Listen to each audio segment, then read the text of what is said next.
Row 18, plot 20. Hey everybody, welcome to Now It's Dark. I'm Jim. Today I'm doing a full moon feature review of the Creeps Deformed Monsters on the actual day of a full moon, which is today, February 5th, 2023.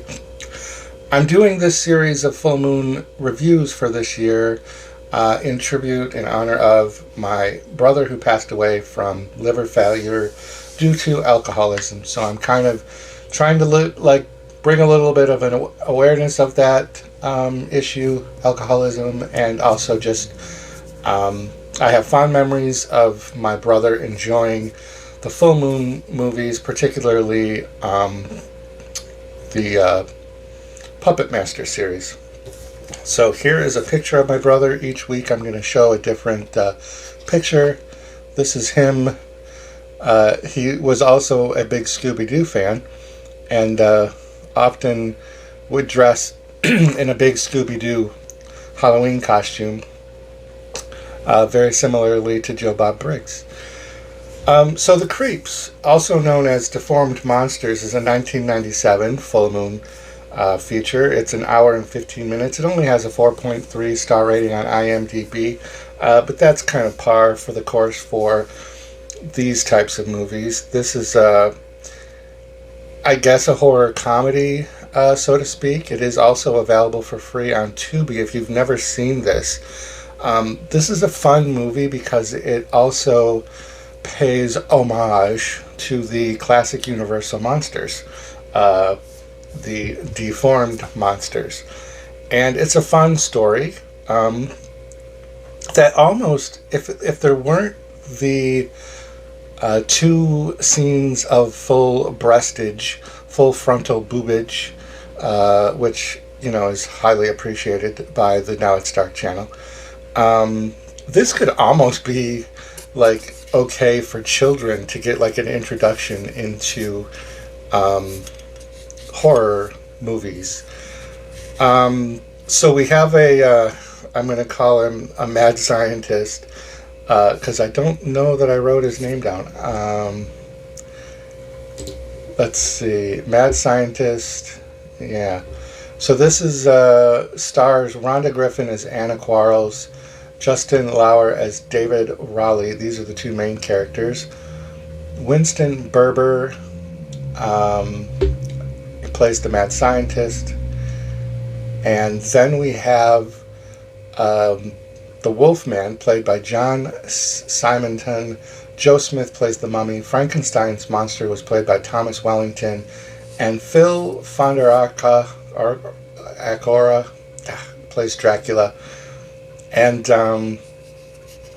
those are the four Universal-ish monsters with a twist. So the mad scientist, he goes to this library that has these manuscripts, original handwritten manuscripts. In particular, the first one that we are seeing him steal is the Frankenstein manuscript written by Mary Shelley.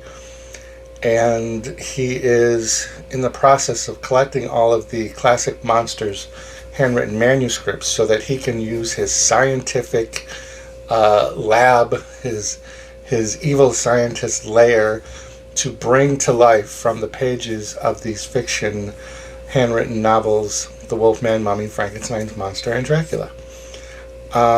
So the main character, Anna Quarles, is the new librarian in this exclusive rare books section of the library, and she ends up noticing that the mad scientist switched out the books. So she hires a private investigator played by Justin Lauer. His character is David Raleigh, and he also manages a video store, which is kind of neat to see a video store, VHS tapes and things. So she hires him to track down this mad scientist guy, Winston, because she can't tell her very aggressive, sexually aggressive boss, who's a female, She doesn't look like she has a credit in what I'm looking at, but yeah, so she hires the PI because she doesn't want to get fired. And so the private investigator finds some information, but not enough to locate him. And then the mad scientist ends up coming right back because he needs the Bram Stoker's manuscript. And Anna holds him up, tries to keep him from leaving. She ends up being captured instead, goes back to the lair. He's working his mojo, the mad scientist, to create life from these fiction books with these monsters. It gets interrupted by the private investigator, David, and so the process doesn't go to its full fruition, and the monsters come out as little people, which is kind of cute, but they take the roles actually seriously. Dracula has the only speaking role of all of them, but the Frankenstein's monster, he looked pretty good, and he had the whole arms out and the the moaning down really well. So the little people, the little monsters, get their backstory of how they are not, they weren't existing before the process, even though they have memories. The memories are the written works of the authors, and that's how they have memories.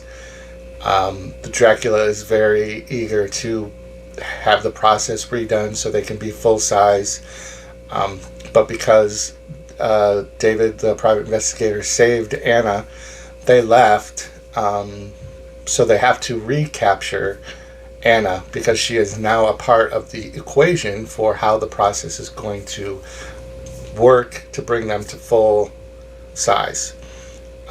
So we do some hijinks. We have the monsters out in the wild trying to track down Anna. They accidentally get her boss because she's also a blonde woman at the library.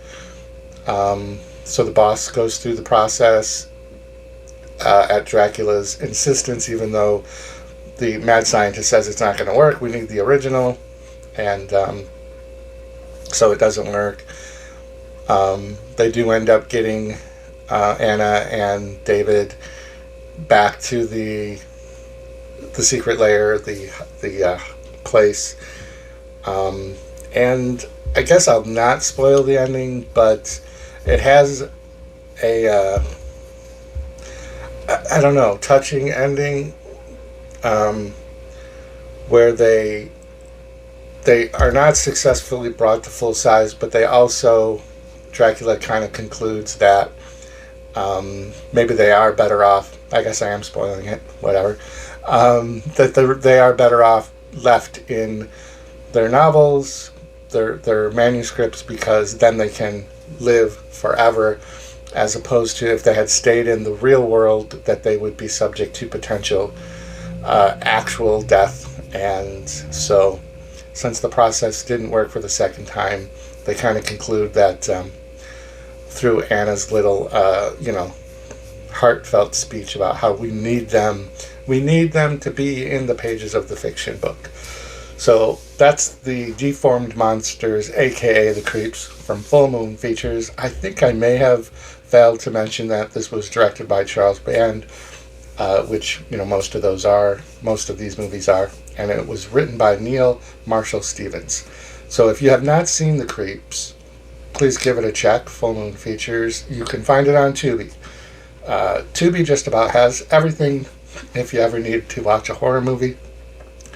And if you have seen this, let me know your thoughts in the comments down below of what you thought of this very interesting take